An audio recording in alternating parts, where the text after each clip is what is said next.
Lucu ya sob, kadang kita berdoa minta tenang, tapi begitu tenang datang, pikiran malah panik. Kok sepi banget ya? Dan disitulah paradoks spiritual bekerja. Pikiran kita terbiasa hidup di frekuensi bising. Kalau tiba-tiba gelombangnya turun, sistemnya panik. Ada apa sih nih? Kok nggak sibuk? Kok diem? Kok nggak ada apa-apa? Nah, padahal yang kita alami itu bukan kehilangan semangat, tapi kita sedang menyentuh hukum irama alam semesta, the law of rhythm. Halo Sobat Energi Suara Jiwa, aku Coach Erlangga Asfi. Hari ini aku pengen cerita, bukan ngajar, bukan sharing, tapi cerita. Aku datang buat cerita untuk nemenin karena aku pun sering panik waktu hidup tiba-tiba tenang. Dulu aku kira tenang itu final, tapi ternyata tenang itu cuma phase atau fase antara dua gelombang kehidupan. Dan aku baru sadar, tenang itu juga punya ritmenya sendiri. Alam semesta bernafas lewat irama, siang dan malam, pasang dan surut, naik dan turun. Begitu juga dengan energi di dalam tubuh kita. Di saat kita mulai tenang, percikan cahaya Tuhan atau PCT atau ruh mengalirkan energi ke cakra solar plexus atau manipura, pusat kendali diri dan kepercayaan. Nah, kalau kita terbiasa memimpin pikiran dengan kontrol, maka saat ritme berganti, ego kehilangan pijakan dan rasanya seperti kehilangan arah. Aku sering banget ngalamin itu, sering banget. Waktu aku mulai belajar hidup lebih slow, lambat, aku malah takut kehilangan momen. Aku mikir, kalau aku tenang nanti rezeki lewat dong. Nggak gercep, berarti nggak kreatif dong. Nggak produktif dong. Hmm. Tapi ternyata rezeki nggak pernah datang karena kejaran. Rezeki datang karena irama. Itulah makna the law of rhythm. Hukum irama alam semesta. Setiap naik punya turun. Setiap semangat punya jeda. Setiap doa punya diam. Kalau kamu melawan irama itu, kamu capek. Tapi kalau kamu menari dengannya, kamu bisa ngerasain damai. Nah, aku aja masih sering langkah, masih sering salah langkah. Wajar banget, menurut aku wajar. Kenapa? Karena aku baru mulai belajar. Puluhan tahun, ya mungkin kapasitasku nggak sebaik yang lain. Baru belajar langsung bisa. Tapi kalau belajar pengalaman, lewat pengalaman ya gitu. Tapi kalau belajar buku, enak loh.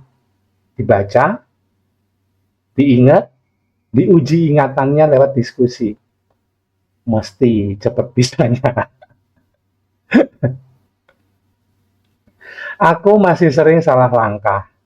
Kadang aku bernafas terlalu cepat karena takut diam. Kadang aku mau cepat naik frekuensi. Padahal tubuh belum siap. Dan semesta dengan sabarnya selalu ngajari cara yang lebih lembut tapi tegas.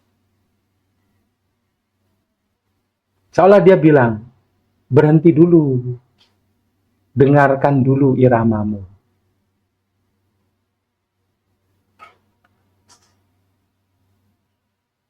Pernah nggak kamu tenang terus malah gelisah? Itu bukan mundur, itu hukum irama yang lagi ngatur tempo hidupmu. Coba tarik nafas pelan lewat hidung, hembuskan perlahan lewat mulut. Percayalah, kamu nggak kehilangan semangat. Kamu lagi dikasih jeda sama sang pencipta lewat semestanya. Coba tulis di kolom komentar, aku izinkan jeda. Kalau kamu juga pengen ngerasain itu. Dan aku berdoa untuk semua yang menuliskan di kolom komentar, jadi bisa ngerasain hal itu. Aku punya klien namanya Mas A. Mas Angga kali ya, sama kayak aku. Dia bilang, Coach, aku udah nggak marah, tapi kok malah bingung ya? Aku kayak datar, flat aja. Aku jawab dengan senyum, terus bilang, itu bukan datar, itu ritme. Saat jiwa turun dari nada tinggi, ego misalnya, dia nggak langsung bisa tenang. Dia menyesuaikan temponya dulu.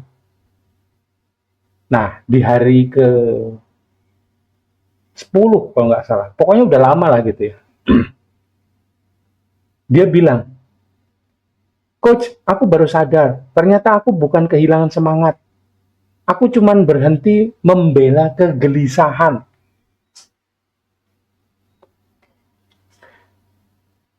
Terus aku jawab, selamat datang di irama pencipta. Tenang itu bukan mati rasa. Tenang itu frekuensi baru. Kadang saat hidup melambat, yang panik bukan jiwa, tapi ego yang lagi nggak punya kerjaan. Coba save video ini kalau kamu pernah ngerasain tenang tapi bingung. Di titik inilah cakra solar plexus atau manipura mulai bergetar. Solar plexus itu pusat api di dalam diri, tempat keberanian, kemandirian, dan arah hidup. Ketika kita belajar menurunkan tempo, api itu nggak padam. Dia berubah jadi nyala yang stabil. Inilah bedanya energi liar dan energi sadar. Yang satu membakar, yang satu menghangatkan. Aku punya pengalaman pribadi nih, Sob. Dulu aku takut kehilangan momentum kalau hidupku lagi melambat. Tapi ternyata justru di saat melambat, itulah aku mulai benar-benar ngerasain hidup. Aku ulangi, tapi ternyata justru di saat melambat itulah aku mulai benar-benar ngerasain hidup. Aku mulai dengar burung, angin, detak jantung, bahkan suara lampu neon di kamar. Dan aku jadi sadar, ternyata hidup nggak pernah berhenti bicara. Kitanya aja yang terlalu berisik, sehingga nggak bisa dengar yang lain. Nah, hukum irama atau the law of rhythm ngajarin bahwa naik turun bukan musuh spiritualitas. Justru di antara naik dan turun itulah pencipta membentuk karakter kita.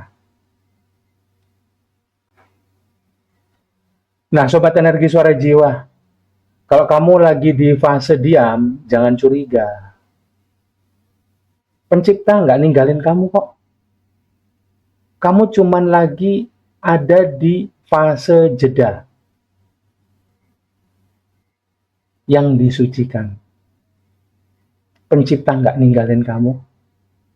Kamu cuman lagi di fase jeda yang disucikan. Karena energi yang terburu-buru nggak bisa mendengar lagunya jiwa. Nah, kalau kamu ingin belajar mengenali ritme alami dari jiwa dan membangun ketenangan yang nggak gampang hilang, nggak rapuh, yuk coba bergabung di program-program privat. Di situ kita akan belajar menari dalam diam. Bukan dengan musik luar, tapi irama dalam diri. Diri yang mana? Diri yang jiwa. Yang sedang berkomunikasi dengan PCT, Sang Pencipta. Dari kesadaran jiwa, berinteraksi dengan kesadaran spiritual. Ada hubungan timbal balik. Bukan antara kesadaran spiritual dengan logika yang terlalu jauh jaraknya. tapi dari kesadaran jiwa yang jaraknya lebih dekat. Sehingga suara-suara dari kedua belah pihak makin mudah terdengar. Oleh siapa? Oleh kesadaran kita. Kesadaran yang mana? Kesadaran jiwa, bukan logika ya. Di video ini, biarkan dirimu diam, tanpa harus ngingat-ngingat dosa lagi. Karena diam bukan malas. Diam itu bagian dari tarian semesta. Sadari dulu, percaya kemudian. Biarkan percikan cahaya Tuhan menyalakan energi suara jiwamu untuk menerangi hidupmu.